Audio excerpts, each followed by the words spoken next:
Olá, sejam bem-vindos ao canal Surpreendidos pelo Reino. Vamos dar início à leitura Campos de Batalha da Mente, capítulo 13. Uma mente julgadora, crítica e desconfiada. Não julgueis, para que não sejais julgados. Mateus, capítulo 7, verso 1. Muitos tormentos vêm à vida das pessoas por causa de atitudes de julgamento, de crítica e de desconfiança. Multidões de relacionamentos são destruídos por esses inimigos.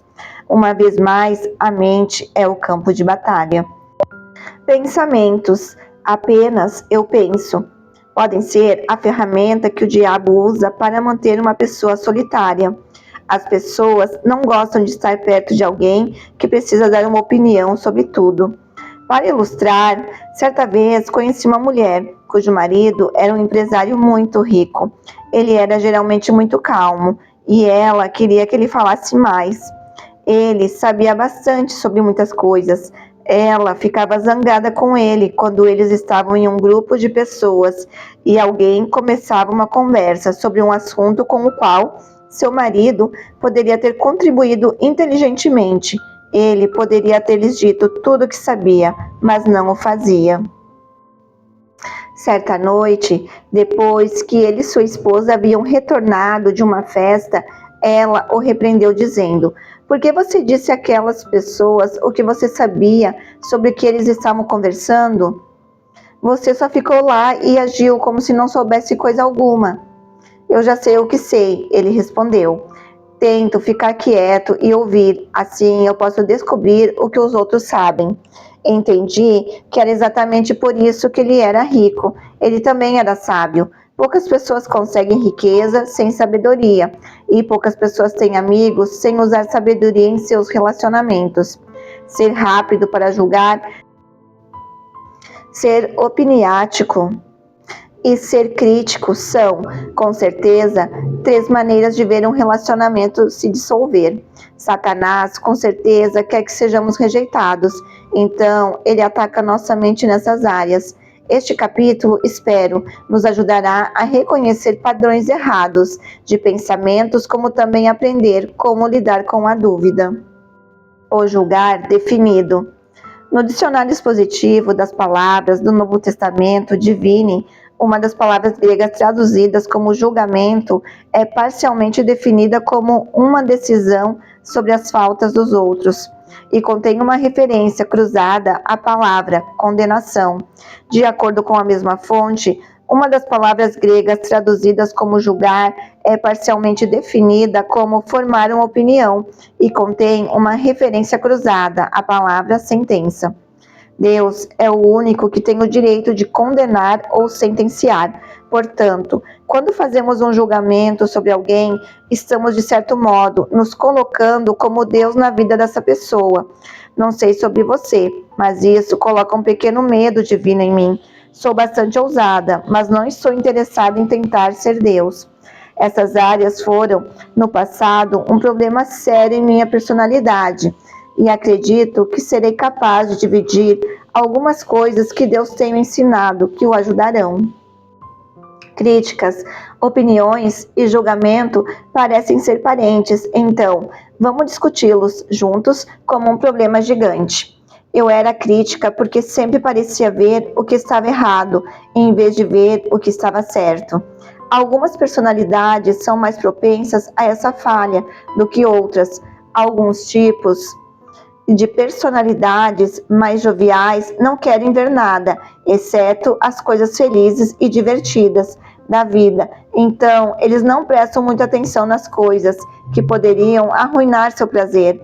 A personalidade mais melancólica ou a personalidade controladora frequentemente vê o que é errado primeiro. Geralmente, as pessoas com esse tipo de personalidade são generosas em compartilhar suas opiniões negativas e pontos de vista com os outros. Devemos perceber que temos nossa própria maneira de ver as coisas. Gostamos de dizer às pessoas o que pensamos, e esse é exatamente o ponto. O que eu penso pode ser certo para mim, mas não necessariamente certo para você, e vice-versa. Com certeza, sabemos que não roubarás, é certo para todos, mas aqui estou falando de milhares de coisas que encontramos todo dia que não são necessariamente nem certas nem erradas, mas são simplesmente escolhas pessoais. Eu poderia acrescentar que essas são escolhas que as pessoas têm o direito de fazer por conta própria, sem interferência externa. Eu e meu marido somos extremamente diferentes em nosso enfoque sobre muitas coisas. Decorar uma casa seria uma dessas coisas. Não é que não gostemos de qualquer coisa que o outro escolher, mas se sairmos para fazer compras de coisas de casa juntos, sempre parece que Dave gosta de uma coisa e eu de outra. Por quê? Simplesmente porque somos duas pessoas diferentes. A opinião dele é tão boa quanto a minha, e a minha é tão boa quanto a dele. Elas são simplesmente diferentes. Levou anos para que eu entendesse que não havia nada errado com Dave, só porque ele não concordava comigo. E claro, geralmente eu o deixava saber que achava que havia alguma coisa errada com ele, por não compartilhar minha opinião. Obviamente, minha atitude causou muito atrito entre nós e machucou nosso relacionamento. Orgulho, um problema do eu. Digo a cada um dentre vós que não se valorize nem pense de si mesmo além do que convém. Não tenha uma opinião exagerada de sua própria importância. Antes, pense com moderação. Avalie sua habilidade com julgamento sóbrio, segundo a medida da fé que Deus repartiu a cada um. Romanos, capítulo 12, verso 3. Julgamento e críticas são frutos de um problema mais profundo. Orgulho. Quando o eu em nós é maior do que deveria ser, ele sempre causará os tipos de problemas que estamos discutindo. A Bíblia repetidamente nos adverte sobre sermos presunçosos. Sempre que nos superamos em uma área é apenas porque Deus nos deu um presente de graça por isso.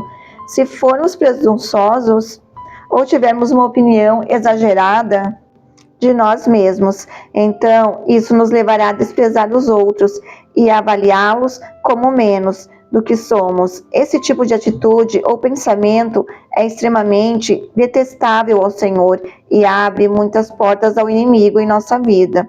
Temor santo.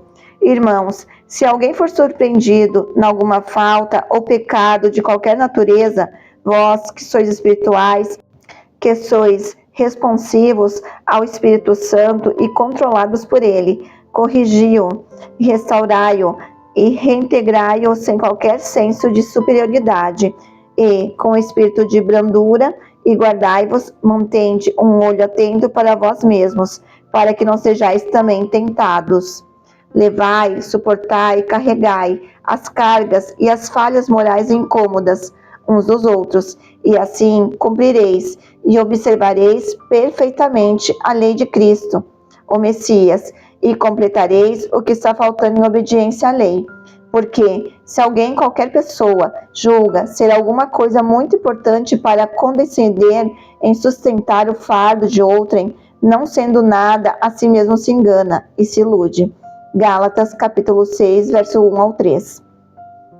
Um exame cuidadoso dessa passagem revela-nos rapidamente como devemos agir em relação à fraqueza que observamos nos outros. Ela demonstra a atitude mental que devemos manter dentro de nós mesmos. Devemos ter um temor santo do orgulho e devemos ser cuidadosos com julgar os outros ou ser críticos com eles.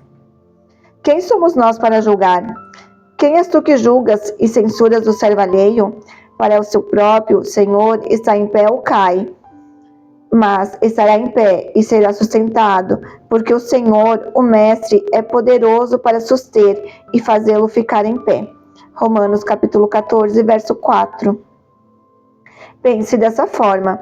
Digamos que sua vizinha viesse à sua porta e começasse a instruí-lo sobre o que os seus filhos deveriam vestir para a escola e quais as matérias ela achava que eles deveriam fazer. Como você reagiria? Ou suponha que sua vizinha lhes dissesse que ela não gostava do jeito como sua empregada, com a qual você está muito satisfeita, limpava sua casa. O que você diria à sua vizinha? Esse é exatamente o ponto que esta passagem está assinalando. Cada um de nós pertence a Deus, e mesmo que tenhamos fraquezas, Ele é capaz de nos fazer ficar em pé e nos justificar. Damos conta a Deus, não uns aos outros. Portanto, não devemos julgar um ao outro de maneira crítica. O diabo fica muito ocupado e designando demônios para colocar pensamentos de julgamento e de crítica na mente das pessoas. Eu posso me lembrar de quando era divertido para mim sentar-me em um parque ou no shopping e simplesmente olhar todas as pessoas passarem, enquanto eu formava uma opinião mental de cada uma delas. A roupa, o estilo de cabelo, a companhia, etc. Agora, não podemos nos impedir de ter opiniões, mas não precisamos expressá-las. Creio que podemos até mesmo crescer a ponto de não termos tantas opiniões, e aquelas que tivermos não sejam de natureza crítica. Frequentemente, digo a mim mesma, Joyce, não é de sua conta. Um grande problema é tramar em sua mente quando você reflete sobre sua opinião, até que ela se torne um julgamento. Quanto mais você pensa sobre o problema, mais ele cresce, até que você começa a expressá-lo aos outros ou mesmo àquele que você está julgando. Então, ele se tornou explosivo e tem a habilidade de fazer um enorme mal na área do relacionamento, como também na área espiritual. Você pode ser capaz de evitar problemas futuros para você mesmo, simplesmente aprendendo a dizer: não é da minha conta. Julgamento e crítica eram desenfreados em minha família, então cresci com eles, por assim falar. Quando esse é o caso, como pode ser com você? É como tentar jogar bola com uma perna quebrada. Eu estava tentando jogar bola com Deus. Eu queria fazer as coisas do jeito dele, pensar e agir do jeito dele, mas não podia. Levou anos de infelicidade até que eu aprendesse sobre as fortalezas em minha mente, com as quais eu precisava lidar antes que meu comportamento pudesse mudar.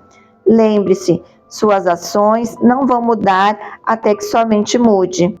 Mateus, capítulo 7, dos versos 1 ao 6, é uma passagem bíblica clássica sobre esse assunto de julgamento e crítica.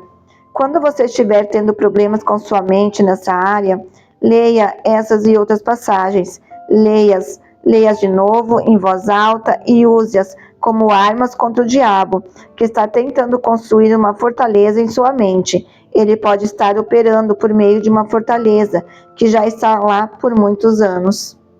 Vamos estudar essa passagem e vou comentá-la parte por parte enquanto a percorremos.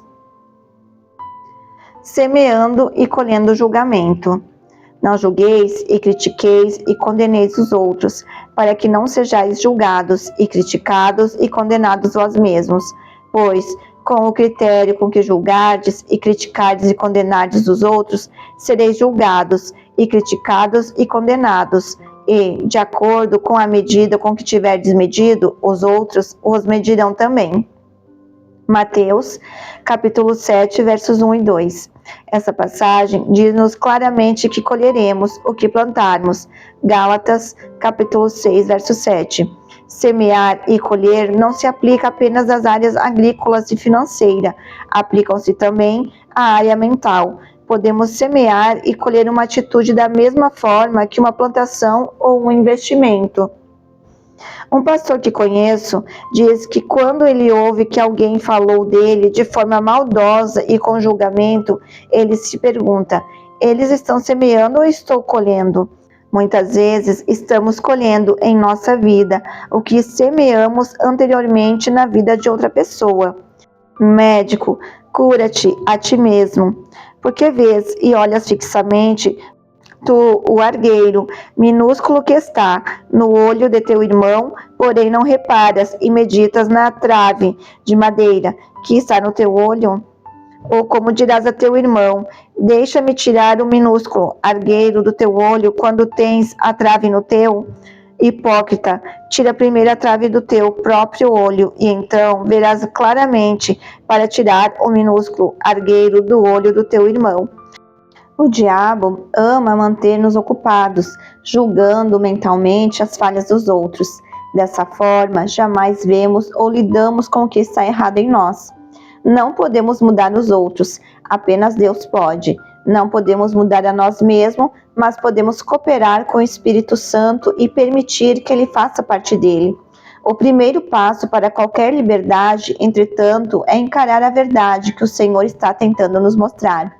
Quando temos nossos pensamentos e conversas focados no que está errado com todos os outros, estamos geralmente sendo enganados sobre nossa própria conduta.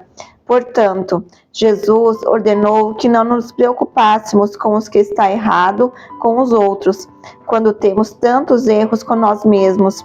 Permita que Deus lide com você primeiro e então você aprenderá a forma bíblica de ajudar seu irmão a crescer em sua caminhada cristã. Amai-vos uns aos outros. Não deis aos cães o que é santo, as coisas sagradas, nem lanceis ante os porcos as vossas pérolas, para que não as pisem com os pés, e voltando-se, vos dilacerem. Mateus capítulo 7, verso 6. Creio que essa passagem bíblica está se referindo à nossa habilidade, dada por Deus para amar uns aos outros. Temos uma habilidade e uma ordem de Deus para nos amarmos uns aos outros, mas, em vez disso, os julgamos e criticamos.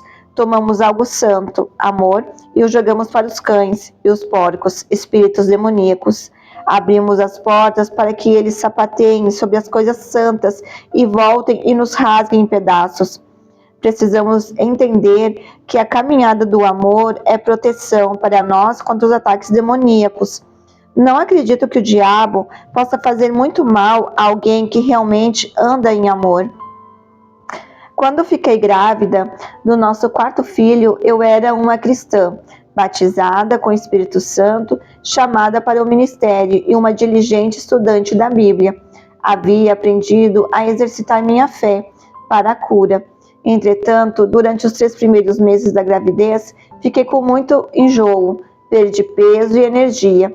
Passava a maior parte do meu tempo no sofá, nauseada e tão cansada que quase não podia me mexer. A situação estava realmente me confundindo, uma vez que havia passado maravilhosamente bem durante minhas 3 outras gestações. Embora eu fosse à igreja, não conhecia muito da palavra de Deus, então não usava minha fé ativamente para nada. Agora estava muito familiarizada com as promessas de Deus e mesmo assim estava doente. E nem mesmo muitas orações a Deus e repreensão ao diabo estavam removendo o problema.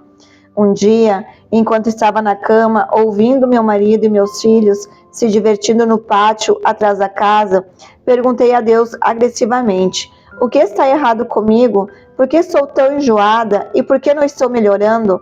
O Espírito Santo me moveu a ler Mateus capítulo 7, verso 1.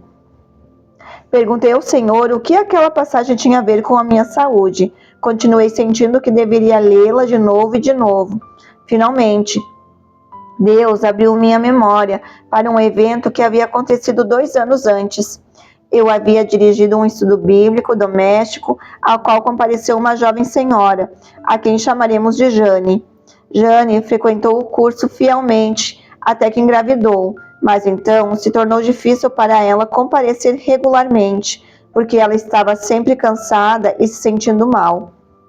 Enquanto estava deitada naquele dia, lembrei-me de que outra irmã cristã e eu tínhamos conversado sobre Jane, julgando-a e criticando-a porque ela não se esforçava nas suas circunstâncias e não era diligente. Jamais nos oferecemos para ajudá-la de qualquer maneira.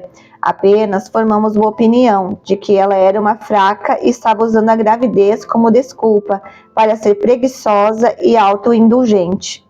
Agora eu estava nas mesmas condições de Jane 2 anos antes. Deus me mostrou que, embora eu tivesse sido saudável durante minhas primeiras 3 gestações, tinha aberto uma imensa porta para o diabo pelo meu julgamento e crítica. Eu tinha tomado minhas pérolas, a coisa santa, minha habilidade de amar Jane, jogado aos cães e porcos, e agora eles tinham voltado e estavam me rasgando em pedaços. Posso dizer-lhe, fui bastante rápida em me arrepender. Assim que o fiz, minha saúde foi restaurada e passei muito bem durante o tempo restante da minha gravidez. Desse incidente, aprendi uma importante lição sobre os perigos de julgar e criticar os outros. Gostaria de poder dizer que depois daquela experiência jamais cometi outro erro daquela natureza, mas sinto dizer que tenho cometido muitos e muitos erros desde então. Cada vez Deus tem precisado tratar comigo, pelo que lhe sou agradecida. Nós todos cometemos erros, nós todos temos nossas fraquezas. A Bíblia diz que não devemos ter um coração duro, um espírito crítico de uns para com os outros, mas em vez disso, devemos nos perdoar uns aos outros e mostrar misericórdia uns para com os outros. Da mesma forma que Deus, por amor a Cristo, tem feito por nós. Efésios capítulo 2, verso 32. Julgar traz condenação. Portanto, é indesculpável, não tens desculpa ou defesa ou justificação. Ó homem, quando julgas, quem quer que sejas, porque no que julgas, e passas sentença a outro, a ti mesmo te condenas, pois tu que julgas habitualmente as próprias coisas que condenas, e censuras e denuncias. Romanos, capítulo 2, versículo 4. Em outras palavras, nós fazemos exatamente as mesmas coisas pelas quais julgamos os outros. O Senhor deu-me um exemplo muito bom, certa vez, para ajudar-me a entender esse princípio. Eu estava ponderando porque nós mesmos fazíamos alguma coisa e achávamos perfeitamente correto, mas julgávamos alguém que o fizesse. Ele disse: Joyce, você se olha com óculos cor-de-rosa, mas olha para todos os outros com lentes de aumento. Nós nos desculpamos por nosso comportamento, mas quando alguém mais faz a mesma coisa que fazemos, frequentemente não mostramos misericórdia. Fazer aos outros o que queremos que eles nos façam. Mateus capítulo 7, verso 12. É um bom princípio para a vida, o qual, se seguido, evitará muito julgamento e crítica. Uma mente julgadora é um ramo de uma mente negativa. Pensar sobre o que está errado com alguém em vez de pensar no que está certo. Seja positivo e não negativo. Os outros se beneficiarão, mas você se beneficiará mais do que qualquer um. Guarde o seu coração. Sobretudo, o que deve guardar, guarda e cuida com toda vigilância o teu coração, porque dele procedem as fontes de vida. Provérbios capítulo 4, verso 23. Se você quer vida fluindo para você e de você, guarde seu coração. Certos tipos de pensamentos são impensáveis para um crente, julgamento e crítica entre eles. Todas as coisas que Deus tenta nos ensinar são para o nosso próprio bem e felicidade. Seguir o caminho de Deus traz fecundidade, seguir o caminho do diabo traz decadência. Suspeite da suspeita. O amor tudo suporta, sob qualquer coisa, e tudo que venha está sempre pronto a acreditar no melhor de cada pessoa. 1 Coríntios, capítulo 13, verso 7. Posso dizer, honestamente, que a obediência a essa passagem tem sempre sido um desafio para mim.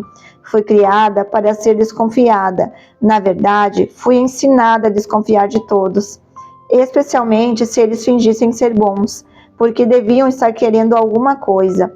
Além de ser ensinada a desconfiar dos outros e dos seus motivos, tive várias experiências desapontadoras com pessoas, não apenas antes de ter me tornado uma cristã ativa, mas depois disso também. Meditar nos componentes do amor e perceber que o amor sempre espera o melhor tem me ajudado grandemente a desenvolver uma nova forma de pensar. Quando sua mente for envenenada ou quando Satanás ganhar fortalezas em sua mente, ele precisa ser renovada de acordo com a palavra de Deus. Isso é feito aprendendo-se a palavra e meditando, refletindo sobre ela, murmurando-a para você mesmo, pensando nela. Nós temos o maravilhoso Espírito Santo em nós para nos lembrar quando nossos pensamentos estiverem indo na direção errada. Deus faz isso por mim quando estou tendo pensamentos de desconfiança em vez de pensamentos amorosos. O homem natural pensa: se eu confiar nas pessoas, elas se aproveitarão de mim. Talvez, mas os benefícios superam de longe quaisquer experiências negativas. Confiança e fé trazem alegria à vida e ajudam os relacionamentos a crescer seu potencial máximo. A suspeita mutila um relacionamento e geralmente o destrói. A coisa mais importante a considerar é esta: os caminhos de Deus funcionam, os caminhos do homem não. Deus condena o julgamento, a crítica, a suspeita e da mesma maneira nós deveríamos fazê-lo. Ame o que Deus ama, odeie o que Deus odeia, permita o que Ele permite e rejeite o que Ele rejeita. Uma atitude equilibrada é sempre a melhor política. Isso não significa que não devamos usar sabedoria e discernimento em nossa conduta com os outros. Não precisamos abrir a nossa vida a cada pessoa que encontrarmos, dando a cada uma a chance de nos triturar. Por outro lado, não precisamos olhar para todo mundo com um olho negativo e suspeito, sempre esperando que os outros se aproveitarão de nós. Confia em Deus completamente e no homem discretamente. Estando ele em Jerusalém, durante a festa da Páscoa, muitos, vendo sinais, maravilhas e milagres que ele fazia, creram no seu nome e identificaram-se com o seu grupo. Mas o próprio Jesus não se confiava a eles, porque os conhecia a todos, os homens, e não precisava de que alguém lhe desse testemunho a respeito do homem. Ele não precisava que ninguém lhe desse evidência sobre os homens, porque ele mesmo sabia o que era a natureza humana. Ele podia ler os corações dos homens. João, capítulo 2, versículo 23 ao 25. Certa vez, depois que fui envolvida em uma situação desapontadora na igreja, Deus trouxe João, capítulo 2, versículo 23 ao 25, à minha atenção. Essa passagem fala do relacionamento de Jesus com seus discípulos. Ela diz claramente que ele não se confiava a eles. Ela não diz que ele suspeitava deles ou que não tinha confiança neles. Apenas explica que, como ele entendia a natureza humana que nós todos temos, não se confiava a eles de forma desequilibrada. Aprendi uma boa lição. Eu tinha sido machucada profundamente na situação da igreja porque eu tinha me envolvido demais com um grupo de senhoras e perdi o equilíbrio. Cada vez que perdemos o equilíbrio, abrimos a porta para o diabo. A primeira carta de Pedro, capítulo 5, verso 8, diz: sede bem equilibrados, sóbrios de mente e vigilantes e cautelosos em todas as ocasiões, porque o diabo, vosso adversário, anda em derredor, como um leão que ruge, com fome selvagem, procurando alguém para agarrar e devorar. Aprendi que estava me apoiando nas senhoras deste grupo e colocando nelas uma confiança que pertence apenas a Deus. Só podemos ir até aí em qualquer relacionamento humano. Se formos além da sabedoria, problemas surgirão e seremos machucados. Sempre coloque sua confiança completa no Senhor. Assim fazendo, abrirá a porta para o Espírito Santo deixá-lo saber quando você está cruzando a linha do equilíbrio. Algumas pessoas acham que têm discernimento, quando na verdade são apenas desconfiadas. Há um verdadeiro dom do Espírito chamado de discernimento de espíritos. 1 Coríntios capítulo 12, verso 10. Ele discerne o bom e o mal, não apenas o mal. A suspeita vem de uma mente não renovada. O discernimento vem de um espírito renovado. Ore por dons verdadeiros, não por carne que se disfarça de dons do Espírito. O verdadeiro discernimento espiritual provocará oração, não fofoca. Se um problema genuíno está sendo discernido por um dom verdadeiro, esse seguirá o padrão divino para lidar com aquele, não formas carnais que apenas espalham e aumentam o problema. Palavras doces, agradáveis e curativas. O coração do sábio é mestre de sua boca e aumenta o conhecimento e a persuasão nos seus lábios. Palavras agradáveis são como favo de mel, doces para a alma e medicina para o corpo. Provérbios, capítulo 16, versos 23 e 24. Palavras e pensamentos são como osso e medula, tão próximos que é difícil dividi-los. Nossos pensamentos são palavras silenciosas que apenas nós e o Senhor ouvimos, mas tais palavras afetam nosso homem interior, nossa saúde, nossa alegria e nossa atitude. As coisas que frequentemente pensamos saem da nossa boca e, é triste dizer, algumas vezes elas nos fazem parecer tolos. Julgamento, crítica e suspeita nunca trazem alegria. Jesus disse que ele veio para que tivéssemos e desfrutássemos a vida. João 10:10. Comece a operar na mente de Cristo e você penetrará num novo estado de vida. Finalizamos o capítulo 13 do livro Campo de Batalha da Mente. Se você gostou, curta, compartilhe e se inscreva em nosso canal. Deus abençoe e até a próxima. Audiobook Surpreendidos pelo Reino.